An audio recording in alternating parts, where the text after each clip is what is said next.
こちらが DJI Spark です。今日は S ドローンの ASD やカメラプロパーティー情報を隠したり表示したりする方法をお見せします。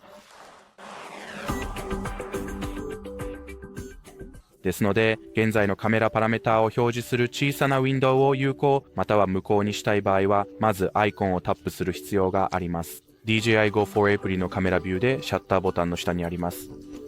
このアイコンをタップしてください。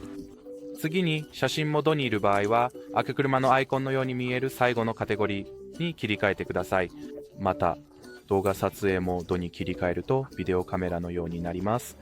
そして今、表示 OSD のトグルを有効にして、これらの詳細を表示するか、隠したい場合はこのトグルをオフにするだけです。それだけ簡単です。さて、この動画についてはこれで終わりです。ご覧いただきありがとうございます。では、さようなら。